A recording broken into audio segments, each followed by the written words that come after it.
Hello. Welcome to the Defining Discipline podcast. I'm your host, Scott. Defining discipline is a lifestyle, a mentality, and a brand. And within this podcast, we're going to focus on self-improvement as you follow along with me on my journey. We're also going to hear from special guests of all walks of life on this podcast and their remarkable journeys that led them to where they are today. But as you can tell, today is another solo episode.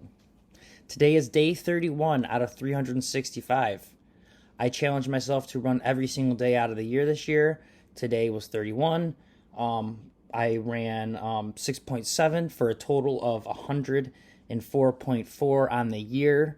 And I challenged myself to hit 1,250 this year. Last year I hit my goal of 1,000, and it being my first year running, it was a huge accomplishment for me. So this year I stepped it up, added 250 miles to what I hit last year. Added the run every day because last year I think I only ran 176, and then I also added I joined a marathon this year, which is in October, which is the Detroit Free Press Marathon. I'm super excited to run that. My goal is to hopefully get it right around 4 hours. And I also joined a 50K that's earlier in the year. It's in June. It's coming up sooner than the marathon. It's also a trail race, which I've never done, so it's going to be a little bit harder. My goal is to hopefully hit that within 5 hours and 30 minutes, which is my actual marathon time that I did last year by myself with my buddy. It wasn't, like a official marathon time, but that was what I clocked in as, doing my own 26 miles by myself with my buddy. But that being said, I said I'm at 104 for my yearly challenge. That also puts me at 104.4 for the month. And for the month of January, I joined the 100-mile challenge to run 100 miles in January in honor of the American Cancer Society, which, boom, just accomplished. I have a fundraiser that's going along with this challenge, and so far we've raised 380, but the goal is set at 400. We first had a goal of 200 and 300, but we passed both of those, so we moved it to 400, but we've been stuck at 380. I'm hoping we can pass it and are able to hit 400, hopefully go over. I know the fundraiser goes, I think, on a little bit longer than obviously the month challenge. I think the fundraiser closes on the 15th, so if you can't get your donation in right away, no big deal. I know times are tough. I know not everyone's going to be able to donate, and if you can't, that's fine, but please share it. Hopefully other people can donate. Hopefully we can help these people out.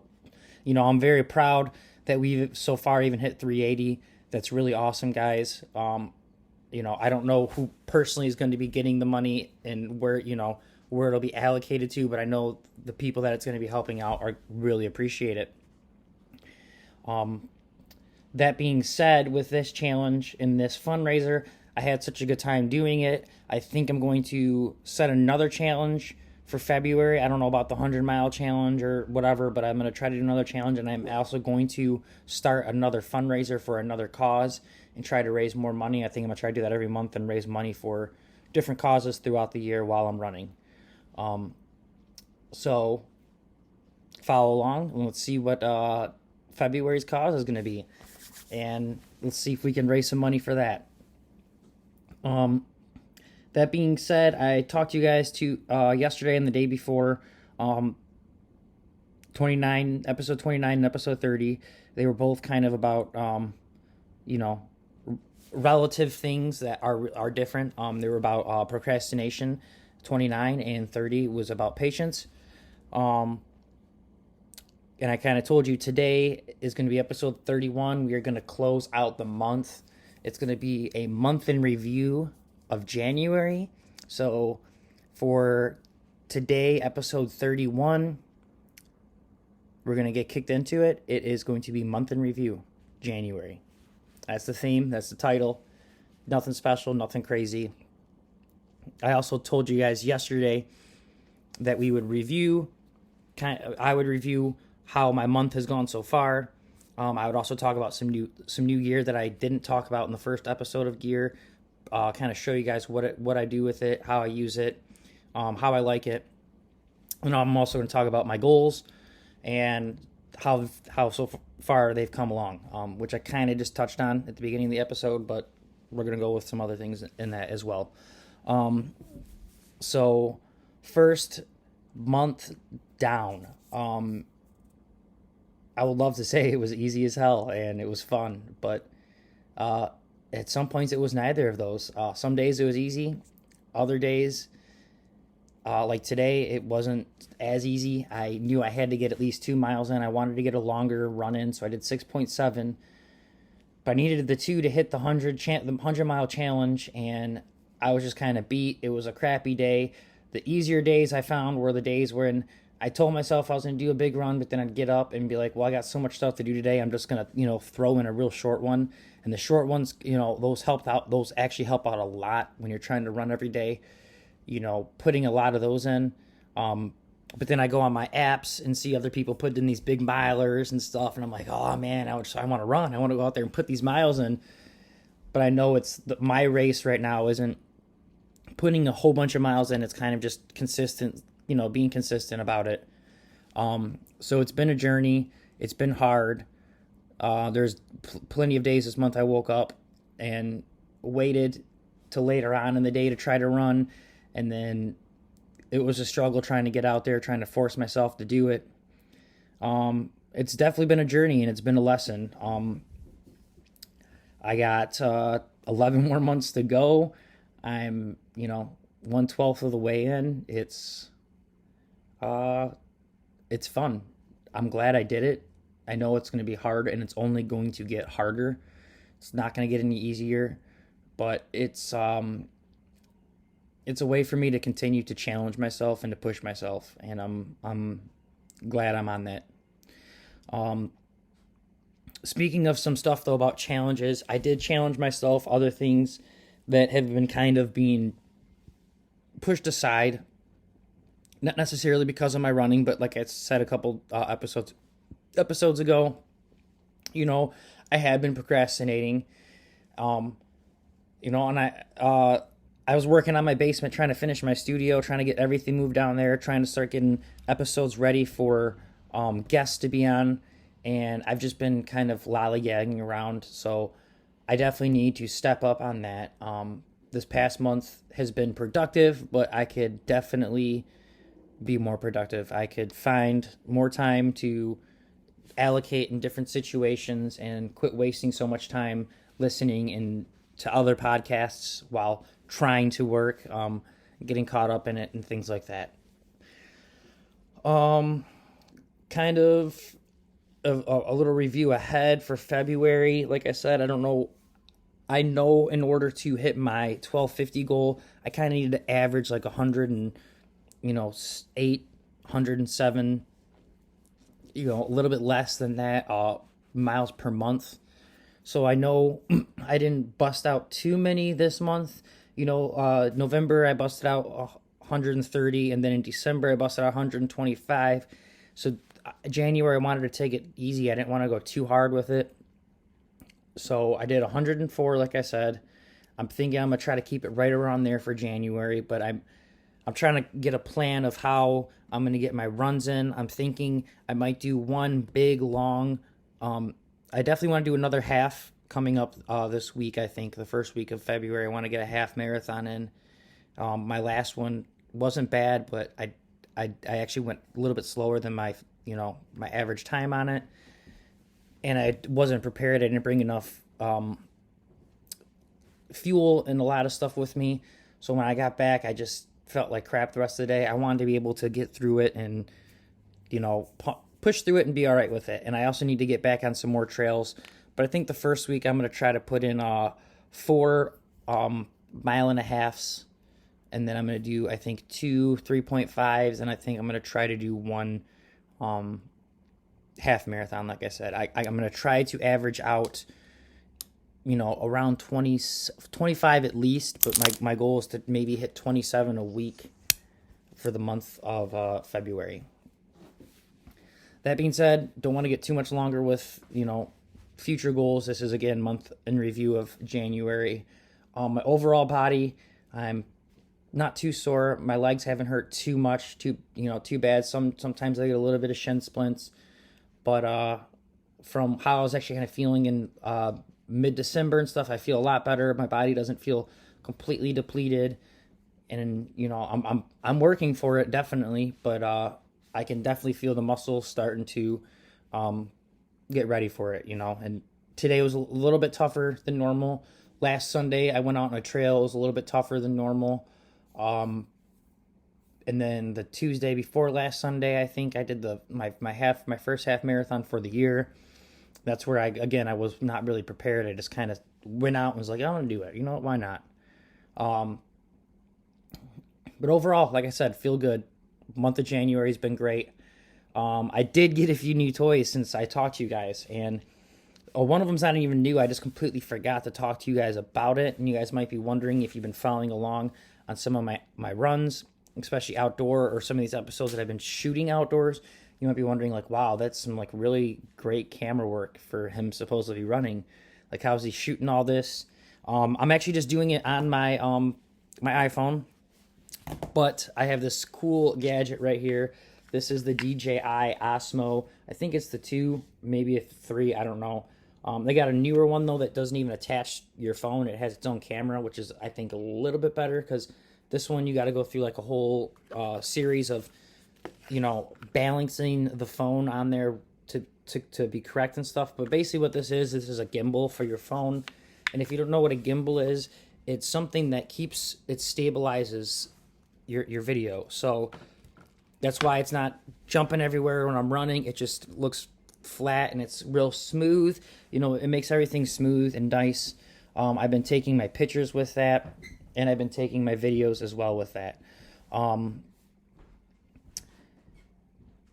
When I got it, it was on sale at Best Buy. Like I said, they got the new version now that has the camera built in, and it's still a gimbal, and I think it might go directly to your phone. It's pretty expensive. I think when I got this was on sale. It was $100. I got it actually for my running to do what I'm doing now. It was I got it in the middle of last year, but I also got it after I already knew that I had a child coming, and it was kind of a win-win, because I wanted to use it to film moments with my first kid, and I also wanted to use it for podcasting and to get back into kind of my field of what I'm doing here. Yeah, it's a great buy. It's really fun. It's not a necessity if you're just a runner and you're not trying to film or do anything out there. But this is really, really cool, really useful. I don't have it right on me on hand either, but I also do have the GoPro Fusion. They made a newer model. It's the GoPro Max, I think. But the Fusion and the Max, they're both a actual 360 camera, so it films 360 around. I did shoot one episode on that. The only problem is the upload from camera to computer, then to edit the video, because it's a 360, then I got to cut it down to just view where I want it to view. It's such a long process that I haven't been doing too many of those, but I do plan, if we do go into episodes with guests, if it's not like a Skype call or a call over, a voice call, a FaceTime call, if it's a face-to-face actual interview, I will be using that probably. It's a really cool camera because you can shoot, 360, and I could take it and I could double up the video, and I could, aim one video at me, aim the other video at the person I'm interviewing. It's a really cool tool. It takes great pictures. It's also, again, it's not a necessity if you're running, but if you like to take pictures, I would prefer that over the regular GoPro. Like I said, it sucks for uploading time and to stitch together the videos, because it's actually two cameras that combine together to make one video, one 360 video. It's a camera on this side, a camera on this side. It's one camera, like one phone basically, but there's a camera on each side of it aiming to shoot the 360.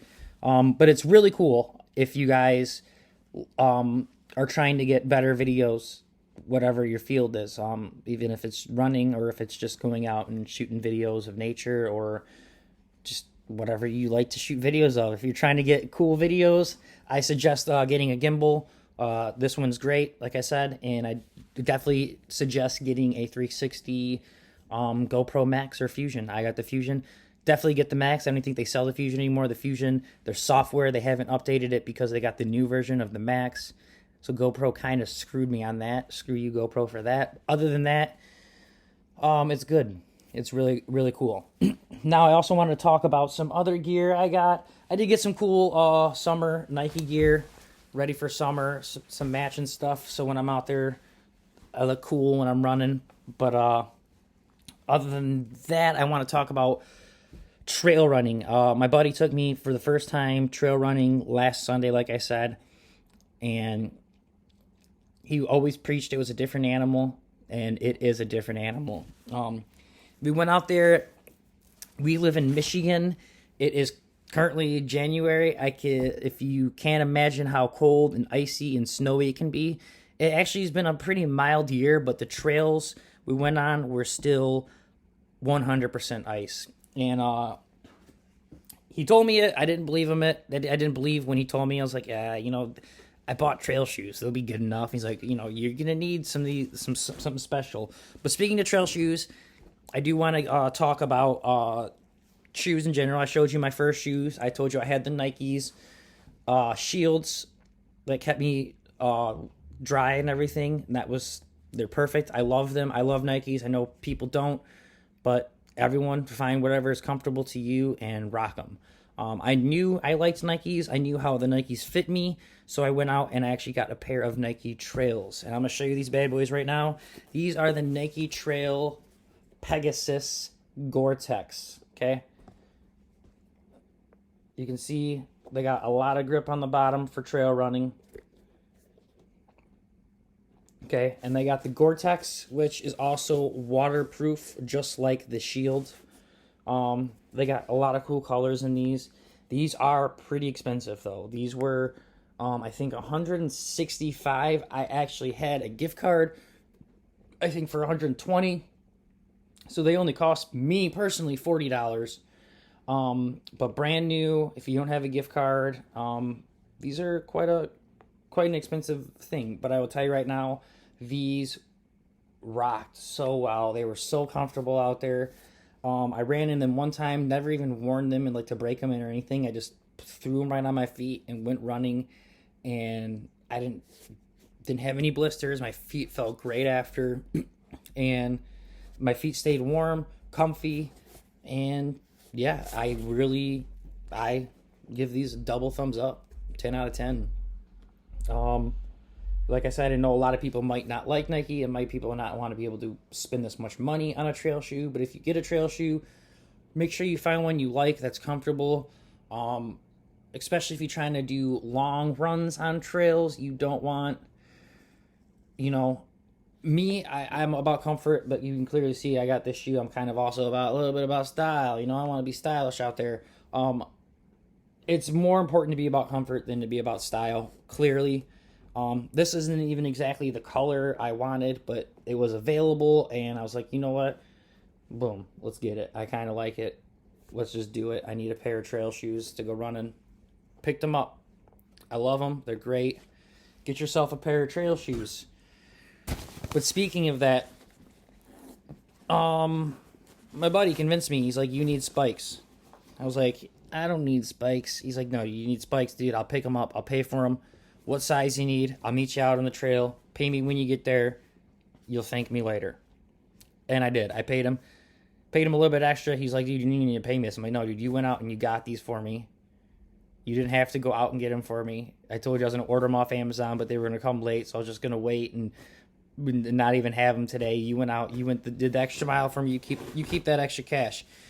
So I was actually going to buy the I think they're called Yak Tracks, right? And they have a whole bunch of different kind of lines. They have a cheap brand or a cheap version of them that are like $20, and they go all the way up to like $60, $70. But he's already been on the trail a few times this year. He went without spikes and regretted it, and that's what made him decide to get the spikes. He did a lot of the research on the spikes, so I want to give him full credit for this. But he, I was going to get the EXO, or I was going to get the like I said, the Yak Track spikes, and I was gonna buy just the cheap, mid to cheap version, nothing like too expensive. He was like, "No, dude, you gotta get the Catula Exo Spikes." Okay, the Catula Exo Spikes. We picked these bad boys up right here. Okay, you can see the spikes. Okay, these look maybe a little confusing. Almost look like a hat or something you could throw on. No, these actually just go right over your shoe. I don't know if I'll be able to do it without it actually being on my foot. But the red's actually in the front. And you just kind of slide.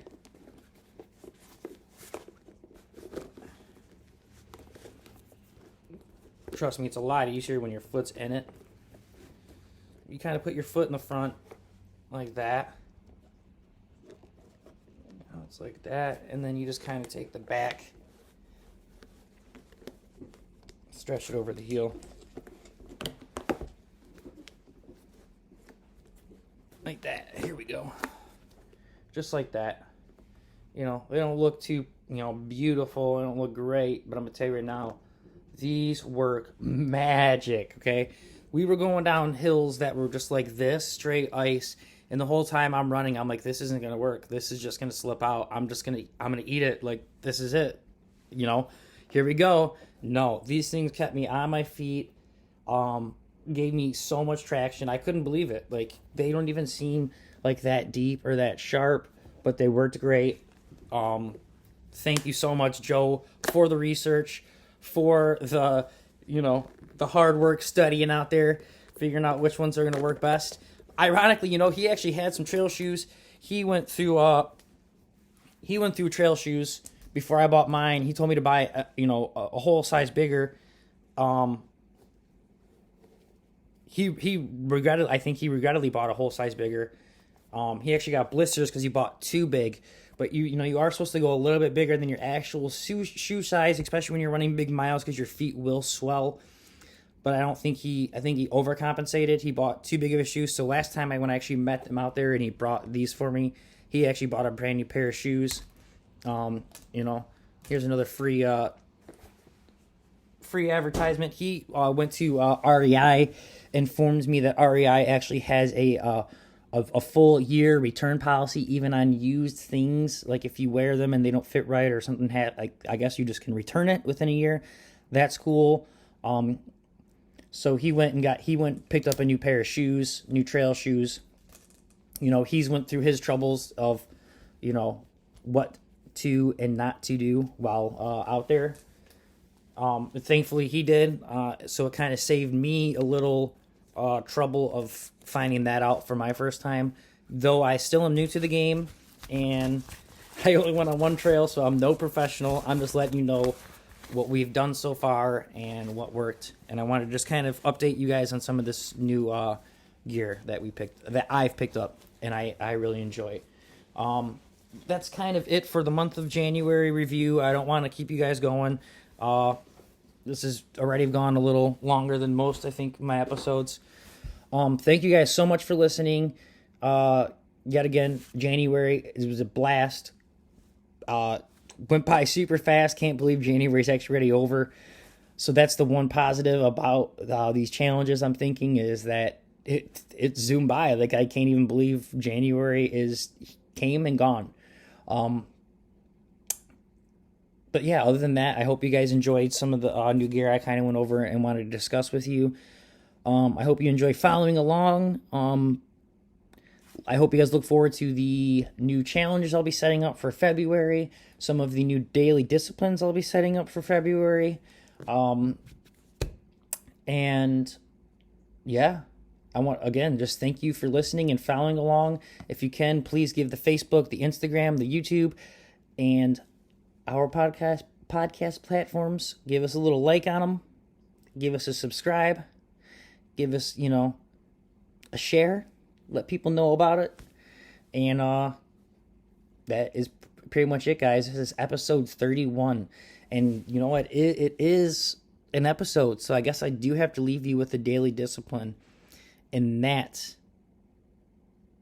is to go over and review what you've done this past month, just like I have. Review what you need to work on and what you need to not work on. Something you might need to slow down on, something you might need to pick up on. So kind of take, today, think back of what you wish you would have done. And instead of, letting it bother you and holding it against you, realize that tomorrow's a new day, a new month. We're in a new year. And you don't have to have any excuses holding you back. Just get out there, get what you need to get done, review what you've done so far this year, and figure out how you could step it up. Again, thank you guys for listening. I really appreciate it. I hope you guys enjoyed today's episode. Me talking about gear and just kind of a review of what's happened this past month. Make sure you guys stay disciplined. I will see you guys tomorrow on February 1st. Peace out.